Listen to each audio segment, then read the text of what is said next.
À l'origine, il y a un rêve, mais surtout une vision ambitieuse. Celle d'une femme et d'un homme, un couple d'explorateurs qui dédient leur vie au fond marin. Visiter des espaces où l'homme ne s'est encore jamais aventuré, avec comme objectif servir la science et préserver les océans. Quelque temps après sa rencontre avec Emmanuel, Guillain découvre la plongée sous la banquise de l'océan Arctique. Au-delà de réaliser un rêve, c'est une véritable révélation qui débouche sur un projet d'exploration de la banquise sous-marine, Under the Pole 1 est né. Malgré l'engagement humain, physique et psychologique essentiel pour évoluer dans ce milieu d'une extrême hostilité, la mission est un succès. Les images réalisées sont uniques, elles font le tour du monde.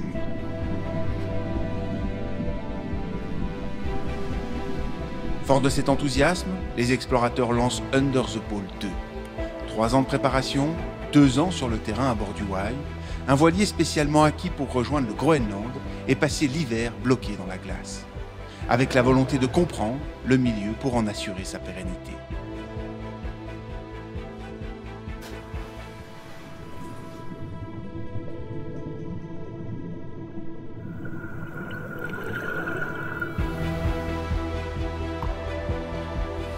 En 2017, Bordy et compagnie, tout comme d'autres partenaires prestigieux, montent à bord du Wai pour Under the Pole 3, un tour du monde des eaux glaciales avant de rejoindre les fonds paradisiaques de la Polynésie française.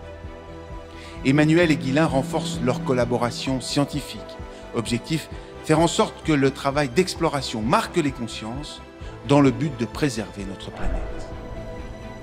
Le programme Deep Hope, 100% pensé avec des scientifiques, ce sont des plongées profondes quasi quotidiennes, avec un record, un corail prélevé à 172 mètres de fond. Impossible de protéger ce que l'on ne connaît pas. C'est tout l'enjeu des missions menées par Emmanuel et Guillain. On protège ce que l'on aime et on aime ce que l'on connaît, disait le commandant Cousteau.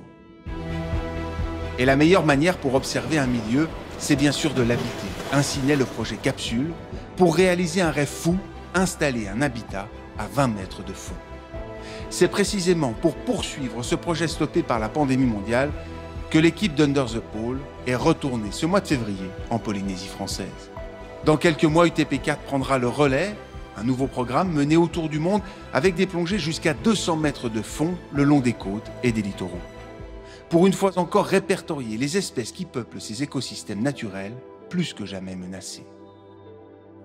Une idée fixe chez Emmanuel et Guillain, comprendre nos océans afin d'œuvrer à la préservation de notre planète pour les générations futures.